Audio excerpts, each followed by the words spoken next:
টি-20 বিশ্বকাপ 2024-এ বাংলাদেশ প্রথম ম্যাচটাই খেলেছিল লঙ্কানদের সাথে, যেটা শ্বাসরুদ্ধ করে একটা ম্যাচে পরিণত হয়েছিল এবং শেষ মুহূর্তে গিয়ে মাহমুদুল্লাহর একটা চমকে বাংলাদেশ ওই ম্যাচটা জিতে নিয়েছিল। এবার পালা দ্বিতীয় ম্যাচের। প্রথম ম্যাচে শ্রীলঙ্কার সাথে অর্থাৎ চির প্রতিদ্বন্দ্বীর সাথে জিতলেও দ্বিতীয় ম্যাচটা যে বাংলাদেশের জন্য আরও কঠিন থেকে কঠিন হতে যাচ্ছে, কেননা ওই ম্যাচটাই বাংলাদেশ মুখোমুখি হতে যাচ্ছে সাউথ আফ্রিকার বিপক্ষে, যাদের বোলিং, ব্যাটিং বা ফিল্ডিং সব দিক দিয়েই অর্থাৎ সব লাইন আপে বাংলাদেশ থেকে অনেকটাই এগিয়ে। আজ রাত 8টায় নিউ ইয়র্কে ম্যাচটি অনুষ্ঠিত হতে যাচ্ছে, অর্থাৎ বাংলাদেশ ইন্ডিয়ার সাথে যে একটা ম্যাচ খেলেছিল প্রস্তুতি ম্যাচ হিসেবে, ওই মাঠে আবারও বাংলাদেশ মাঠে নামতে যাচ্ছে সাউথ আফ্রিকার বিপক্ষে। ওই মাঠের ধরন হলো, ওই মাঠের পিচটাও কিছুটা স্লো, সাথে আউটফিল্ডও তেমন ফাস্ট নয়। তাই তো ওই মাঠে যতগুলো ম্যাচই হয়েছে সবগুলো ম্যাচই লো স্কোর ম্যাচ আমরা বলতেই পারি। শুধুমাত্র একটা ম্যাচে আমরা দেখতে পেয়েছিলাম ওই স্টেডিয়ামে 200-র উপরে রান হতে। তো সেই মাঠে বাংলাদেশ এবং সাউথ আফ্রিকার ম্যাচটা অনুষ্ঠিত হতে যাচ্ছেন। প্রথম ম্যাচে শ্রীলঙ্কার সাথে জিতলেও দ্বিতীয় ম্যাচটা যে বাংলাদেশের জন্য সবচেয়ে কঠিন থেকে কঠিনতম হতে যাচ্ছে, কেননা গ্রুপ ডিতে যতগুলো দল রয়েছে সাউথ আফ্রিকা, তাদের মধ্যে সবচেয়ে শক্তিশালী বা শক্তিমান দল এক কথাই বলা যায়। সাউথ আফ্রিকার সাথে এই ম্যাচটায় বাংলাদেশের আত্মবিশ্বাস ছাড়া নিজেদের কাছে আর কিছুই নাই।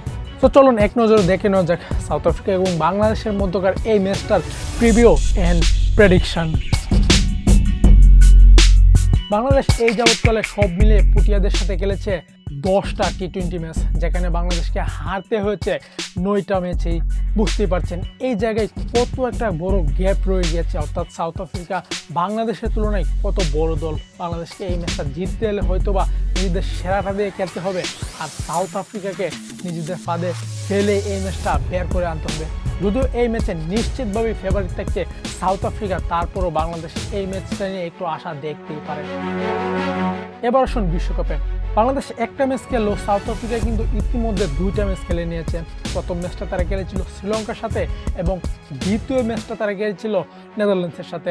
প্রথম ম্যাচটা শ্রীলঙ্কা তাদের বিপক্ষে প্রথমে ব্যাট করতে নেমে মাত্র 77 রানে গুটিয়ে যায়। আফ্রিকান পেস বোলারদের ওই দিন খেলতেই পারে নাই শ্রীলঙ্কার কোনো ব্যাটারি। এন্ড্রিক নোকিয়া মাত্র 7 রান দিয়ে 4টা উইকেট শিকার করেছিল ওই দিন, সাথে কাগিসুর রাবাদও শিকার করেছিল 2টা উইকেট। ওই ম্যাচে শ্রীলঙ্কার জন্য সবচেয়ে বেশি কষ্টসাধ্য হয়ে দাঁড়িয়েছিল এই সাউথ আফ্রিকার পেস বোলিং অ্যাটাকটাই। প্রথম ম্যাচে শ্রীলঙ্কাকে এমন ব্রত করার পর দ্বিতীয় ম্যাচও নিজেদের আগ্রাসন চালিয়ে গিয়েছে সাউথ আফ্রিকা। আবারও মাত্র 103 রানে গুটিয়ে দিয়েছিল নেদারল্যান্ডসের ইনিংসটাকে।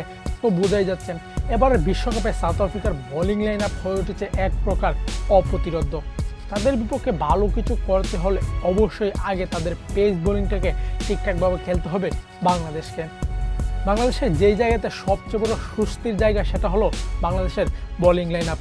সাউথ আফ্রিকার মতো এত শক্তিশালী বোলিং অ্যাটাক না হলেও বাংলাদেশের পেস ইউনিটটা যে মোটামুটি ফর্মেই রয়েছে। তাসকিন আহমেদ, মুস্তাফিজুর রহমান এবং তানজিম সাকিব 3 জনই কিন্তু লঙ্কানদের বিপক্ষে অসাধারণ বল করেছে। তাসকিন আহমেদ 2টা, তানজিম সাকিব 1টা এবং মুস্তাফিজুর রহমান তো মাত্র 18 রান দিয়ে 3টা উইকেট শিকার করেছিল শ্রীলঙ্কার। বাংলাদেশের সবচেয়ে বড় সমস্যার জায়গাটা সেটা হলো বাংলাদেশের টপ অর্ডার ব্যাটসম্যানদের নিয়ে, সাথে রয়েছে আবার সাকিব আল হাসানের ফর্মহীনতাও। দেখুন সৌম্য সরকার, নাজমুল শান্ত এবং লিটন দাস, এই 3 জনের একজনও কিন্তু নিজেদের ফর্মে নেই। যদিও লিটন দাসের ব্যাট থেকে শ্রীলঙ্কার বিপক্ষে একটা ইনিংস দেখেছিলাম, সেটাও আবার খুবই স্লো। তো আপনি যখন সাউথ আফ্রিকার মতো একটা শক্তিশালী টিমের বিপক্ষে খেলতে নামবেন, আপনার টপ অর্ডার ব্যাটসম্যানরা যদি এরকমভাবে ব্যর্থ হয়, তাহলে নিশ্চিতভাবে আপনি ম্যাচ থেকে প্রথমেই পিছিয়ে যাবেন। তবে বাংলাদেশের এত ব্যর্থতার মাঝের জন্য কয়েকজন দলকে একেবারেই টেনে ধরে রেখেছেন।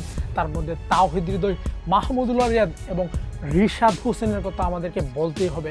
মোস্তাফিজ তাজ কিন্তু আছেই, এরপর রিশাদ হোসেন গত ম্যাচটাতে যে ধরনের বোলিংটা তিনি করেছেন, তার ধারাবাহিকতা ধরে রাখতে পারলে অবশ্যই ভালো কিছু করা যাবে সাউথ আফ্রিকার বিপক্ষে। তো সাউথ আফ্রিকার বিপক্ষে এই ম্যাচটাতে আমি সাউথ আফ্রিকাকে এগিয়ে রাখবো।